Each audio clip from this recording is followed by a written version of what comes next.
Bonjour, nous reprenons notre étude de la première épître aux Corinthiens à l'aide de cette vidéo.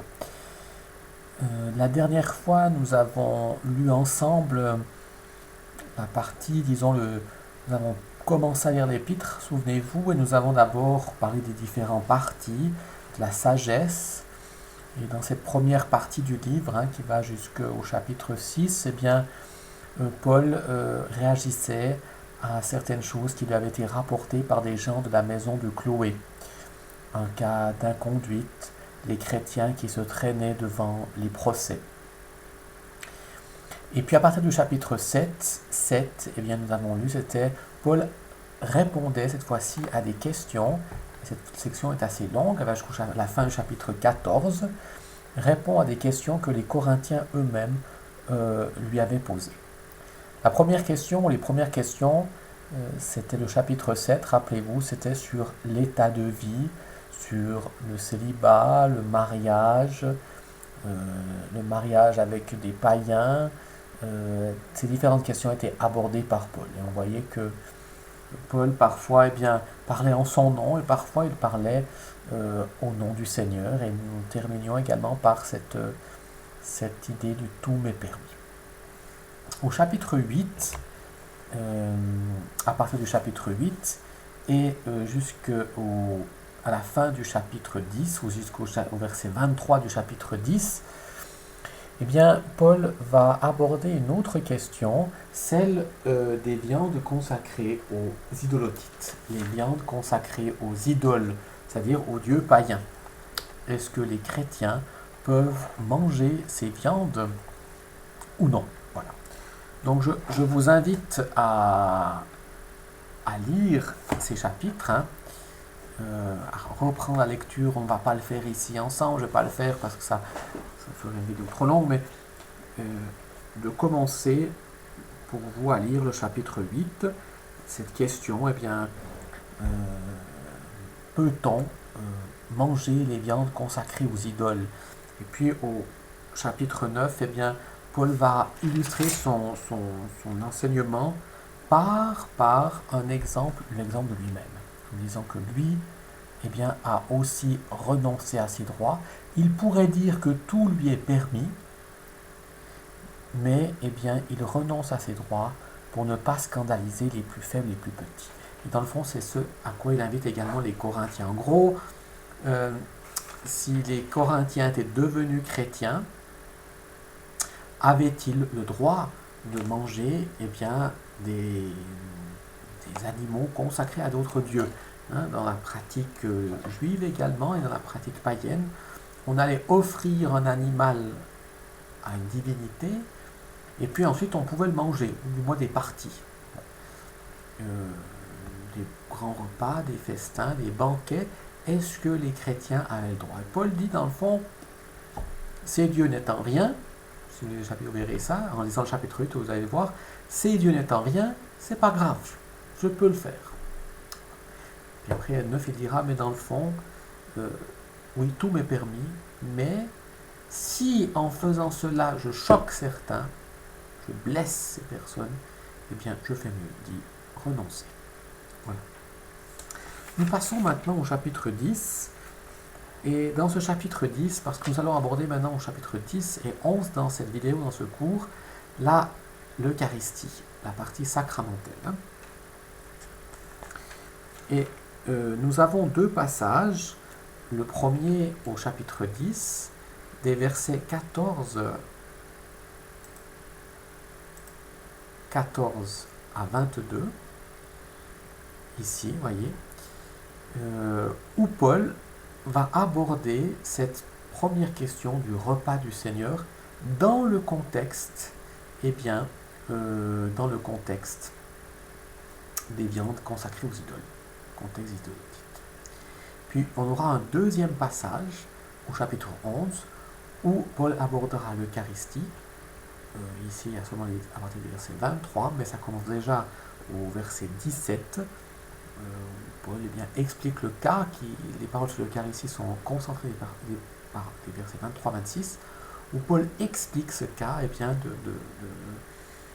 du repas du Seigneur, mais c'est dans un autre contexte, dans le cadre bien, des assemblées ecclésiastiques de la partie de l'Église. Hein. Et c'est aussi après au chapitre 12 qu'il parlera de l'Église comme un corps, donc les assemblées ecclésiastiques, ecclésiales, l'Église, comment doit-elle se comporter pour participer au repas du Seigneur.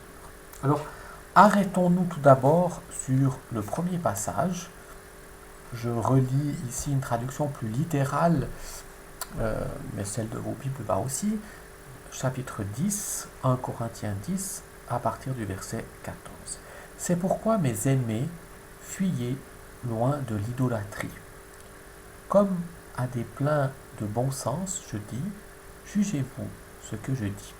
La coupe de la bénédiction que nous bénissons, n'est-ce pas une participation au sang du Christ? Le pain que nous brisons, n'est-ce pas la participation au corps du Christ? De nombreux, nous devenons un unique pain, un seul corps, puisque nous avons tous part, en effet, à un seul pain. Voyez Israël, selon une chair, ne sont-ils pas en mangeant les sacrifices les associés de l'autel? Que dis-je donc? Que l'idolotite est quelque chose, ou que l'idole est quelque chose? Non. Mais, puisque ce qu'ils sacrifient, c'est au démon et non pas à Dieu, ils sacrifient, je ne veux pas que vous deveniez les associés des démons. Vous ne pouvez pas boire la coupe du Seigneur et la coupe des démons. Vous ne pouvez pas avoir part à la table du Seigneur et à la table des démons. Oui, bien, nous excitons la joie du Seigneur, nous ne sommes pas plus forts que lui. Voilà. Et là, Paul aborde la question de l'Eucharistie dans ce premier passage que nous ayons abordé maintenant. Et voyez, dans ce passage, Paul évoque 3 différents repas cultuels. D'abord, au verset 16-17, eh bien, il évoque le repas cultuel des chrétiens. La coupe de bénédiction, le pain brisé, le pain rompu. Ici, il ne parle pas de repas du Seigneur, il parle de pain rompu, pain brisé. 2 expressions, la coupe de bénédiction, qui est la 3e coupe dans le repas pascal du jeudi saint, qui ont un socle juif, qui nous renvoie, le pain brisé, son expression, qui nous renvoie au monde juif, à la Sainte Seine, au jeudi saint, au repas pascal. Bien, ça c'est le premier culte. Au verset 18, nous avons le 2e culte, le culte juif, Israël, selon une chair, qui eux eh bien, vont sacrifier au temple, pas dans le repas pascal, mais dans les sacrifices usuels, on sacrifie l'animal sur l'autel de Dieu, et puis ensuite, eh bien, lors du repas pascal, par exemple, eh bien, on allait manger l'agneau à la maison, ce qui crée une communion. Et puis enfin, le 3e repas, c'est celui des idoles, des païens, 3e repas cultuel. Donc on sent bien ici que nous avons un repas de type sacrificiel. Hein. Paul compare l'Eucharistie à un repas cultuel de type sacrificiel, où le fait eh bien, de partager, de manger le repas nous met en communion avec le Dieu auquel nous offrons le repas, ou le culte. Hein. Donc, les Juifs sont en communion avec Dieu, sont en communion avec Dieu quand ils offrent leur sacrifice au temple, les païens de même. Donc, on a affaire à des repas sacrificiels. Voilà. Et voyez ici Paul, si avant il disait que dans le fond, c'était pas important, et là il le redit, les idoles ne sont rien, ce sont des faux dieux, ça n'a pas d'importance. Mais là dans le fond, par rapport au chapitre 8, il a une attitude plus dure, il dit, fuis l'idolâtrie, je ne veux pas que vous mettiez en communion avec ces démons. C'est comme qu'il reconnaissait une certaine autorité quand même, à ces divinités qu'il niait tout à l'heure avant et qu'il nie encore, mais dans le fond, bon, on est un petit peu là dans les explications. En même temps, il dit que ce n'est pas les dieux, donc c'est pas grave, mais en même temps, il dit qu'il ne faut pas le faire. Voilà, si on veut dire les choses clairement. Le verset 17 de ce passage est particulièrement intéressant. Il mérite lui aussi un petit commentaire. Eh bien, voyez, si je le traduis ou si je le reprends, il nous dit que de nombreux, nous devenons un unique pain. Donc ceux qui participent au culte, au repas du Seigneur deviennent un unique pain, hein, parce que tous nous avons part à un même et unique pain. Parce qu'un pain, un corps, les nombres forment un seul corps. Quand on participe à l'Eucharistie, nous formons un seul corps. Il y a une communion. Puisque nous avons tous part au seul et même pain. Et l'idée, c'était que ce pain, un seul pain, on le rompt, les chrétiens se le partagent, et en même temps, eh bien, se partageant ce repas, ils reforment ce même pain, ce même corps. Il y a une unité. Et la question est de savoir, elle concerne maintenant un petit peu aussi la question de l'Eucharistie, de l'unité, de l'intercommunion, par exemple, question qui est d'actualité. Ce passage-là, il peut servir de base scripturaire ça dépend comment on l'interprète.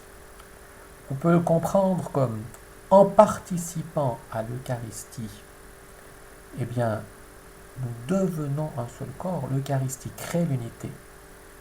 Dans ce sens-là, on peut l'interpréter comme une invitation à l'intercommunion. Voilà. En prenant ce pain, on forme un corps, et donc l'intercommunion favoriserait la communion entre les chrétiens. Ou d'autre part, eh bien, on pourrait comprendre aussi que le fait de participer à l'Eucharistie vient entretenir une communion réalisée préalablement. Donc, la communion devrait bien sûr être avant, et dans ce sens-là, si la participation à l'Eucharistie viendrait entretenir cette communion existante préalable. Là, bien sûr, ça serait plutôt contre l'intercommunion. Ça se discute, hein. Pour nous, l'Église catholique, ça serait plutôt la deuxième interprétation, mais ce verset permet ces discussions, soulève ces discussions, et il reste un verset important dans cette question de l'intercommunion. Quoi qu'il en soit, voyez dans ce passage ici, ce que Paul dit et enseigne sur l'Eucharistie, c'est que la participation au repas du Seigneur, eh bien, constitue un marqueur d'identité exclusive qui pose une limite claire et ferme. On ne peut pas être en communion avec le Seigneur et vouloir participer à des rituels dédiés à des divinités païennes. Et dans le fond, ils ont dit, tant pis pour les mets alléchants, les banquets que vous allez manquer.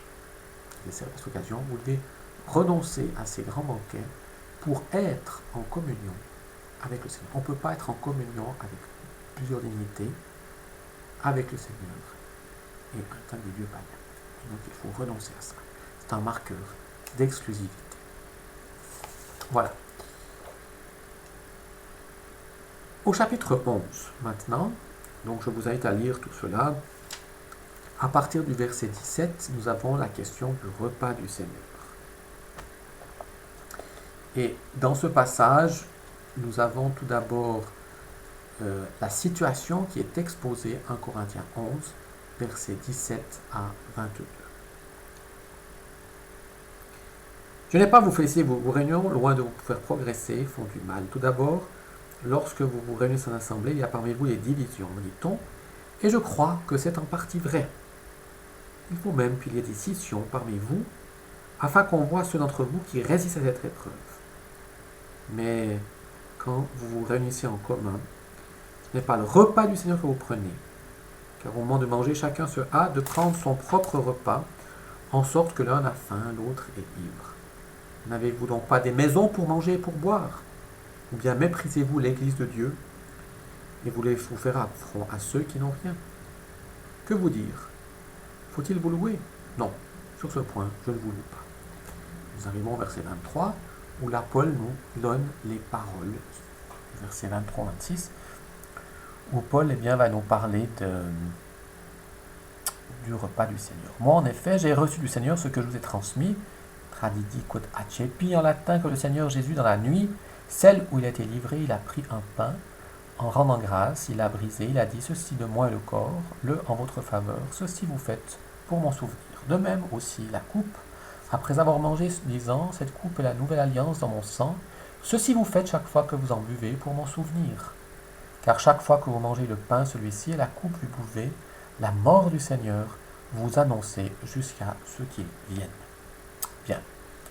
Puis à partir du verset 27 et jusqu'à 34, je vous invite à 34, Paul va introduire par un de sorte que, et il fera une exhortation sur les exigences constitutives du repas du Seigneur et sur la situation à corriger. Donc il dira, ben voilà, de sorte, il y a des conséquences. Ça, c'est ce que vous faisiez avant, 16 à 23, à 22. Le rappel de l'institution, puis après les conséquences pratiques, un rappel à l'autre. Il y avait des problèmes dans les repas, comme il le soulève, nous y reviendrons.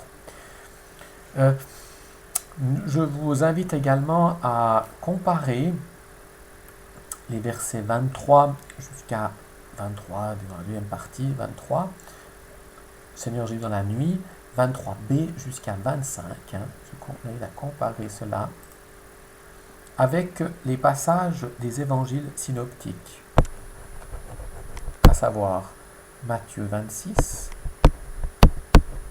26 à 29, Marc 14, 22 à 25, et enfin Luc 22, 14 à 20. Ces passages-là sont des passages aussi qui nous parlent de l'Eucharistie, de l'institution de l'Eucharistie par le Christ, au jeudi saint.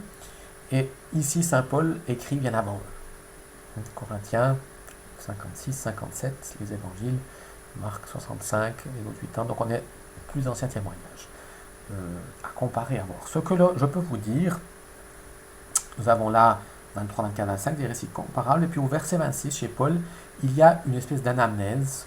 Quand vous mangez ce pain, cette coupe vous annonce la mort. L'anamnèse qui a été reprise dans la liturgie. Se retrouve au verset 26. Voilà, c'est solennel, c'est l'institution de l'Eucharistie, ce que Paul a lui-même reçu de la tradition, il le dit très bien. Voilà. Aujourd'hui, nous distinguons deux grandes traditions du récit de la scène. L'une dite martienne, donc celle de Marc ici, une dite martienne, de forme et d'origine liturgique, de forme et d'origine dite liturgie, et qui est reprise également par Matthieu. C'est la forme martienne. Puis une deuxième forme, dite antiochienne, d'Antioche, Antioche en Syrie, qui est représentée par Paul dans notre texte et par Luc au chapitre 22. Voilà. Alors, les textes de Marc et de Matthieu s'appuient sur le récit de l'Exode au chapitre 24.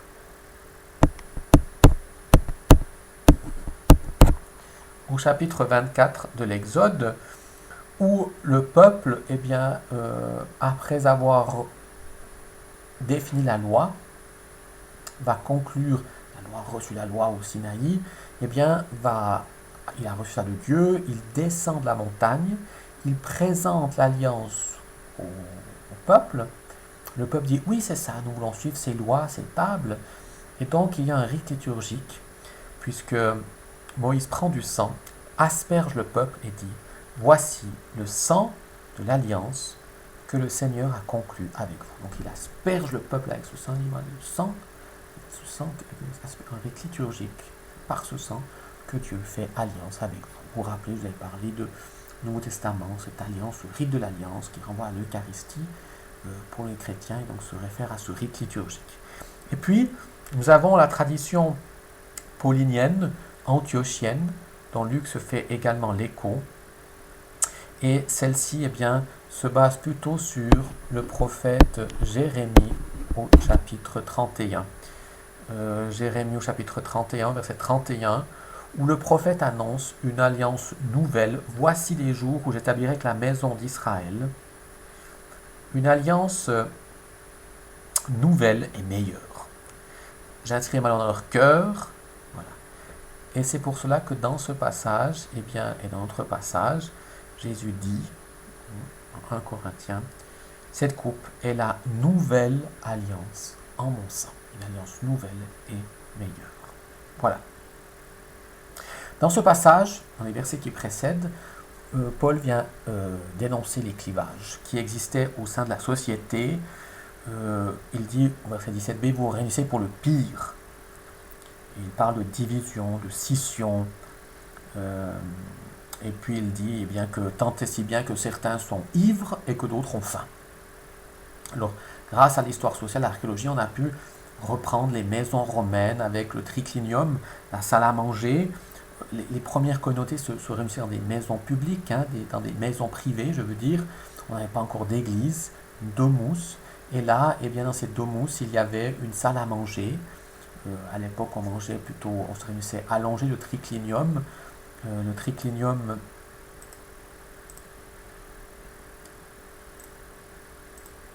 donc une pièce avec des lits sur 3 côtés, la porte d'entrée, puis là on mettait le repas au milieu. Voilà. Il fallait être assis, bien sûr, on allait se réunir dans les plus grandes maisons, celles des personnes plus riches, et puis on allait prendre le repas, on le faisait, tant et si bien que les plus pauvres, les esclaves ou les plus pauvres de la communauté arrivaient en retard, et les autres, eh bien, le maître de maison avec quelques amis plus riches avait déjà commencé à manger, à prendre le repas. L'Eucharistie, comme nous le donne ce passage-là, avait lieu au cours d'un repas. Et donc on avait une coupe particulière, une coupe de bénédiction, une coupe différente, qu'on allait prononcer une prière particulière, mais au cours d'un repas normal. Et donc, les derniers arrivés n'avaient plus pas dans le triclinium, ils restaient dans l'atrium, donc dans la cour, hein, devant. Vous savez, les maisons romaines avaient différentes pièces, hein, sous le système comme ça, avec les pièces ici, les chambres. Hein. Puis là, il y avait une cour, l'atrium. Et donc, ils étaient là, ils se réunissaient, puis ils n'arrivaient plus à rentrer dans le triclinium, il n'y avait plus à manger, tout était mangé. Ils se partageaient les miettes, ils avaient faim. Et donc pour Paul, c'est une occasion de scandale. Il dit, vous réussissez pour le pire, je ne peux pas vous louer. Et donc dans les conséquences qu'il va tirer, que je vous invite à lire, eh bien, il va tirer les conséquences. Eh bien, c'est que finalement, on ne viendra, il dit, vous ne respectez pas, Paul va, si on veut, être à l'origine du fait que l'Eucharistie est un repas cultuel, mais qui n'est plus un repas. Hein, nous, on ne mange pas, justement, on va à l'église et on célèbre que l'Eucharistie. Paul dira bien maintenant, vous avez des maisons pour boire et manger, quand vous réunissez pour l'Eucharistie, vous ne célébrerez que l'Eucharistie. Voilà. Il dit, c'est indigne de maintenir ces clivages entre vous et sociaux, parce qu'en Christ, tous sont égaux. Ce n'est pas juste que des gaffres et que d'autres n'aient rien à manger. Cela est faux. Voilà. Il faut une attention à se porter les uns et les autres, une condition sine qua non, pour que le repas du Seigneur puisse avoir lieu pour le meilleur et non pour le pire. Voilà. Vous voyez, Paul insiste en même temps sur, dans les deux passages, l'exclusivité de la communion avec le Christ, pas de participation des banquets païens. Et en même temps, il dit bien le fait de partager l'Eucharistie, ça a des conséquences extérieures, ça c'est le chapitre 8, mais à l'intérieur de la communauté aussi, c'est-à-dire qu'on est égaux, on est frères, on a une attitude responsable, respectueuse les uns des autres, et donc on ne se gaffe pas quand on se réunit pour l'Eucharistie. Voilà. Alors, je m'arrête là pour cette vidéo. Nous poursuivrons une prochaine vidéo que je vous ferai parvenir la semaine prochaine sur le prochain chapitre, à savoir l'ecclésiologie dans l'Épître aux Corinthiens, l'Église.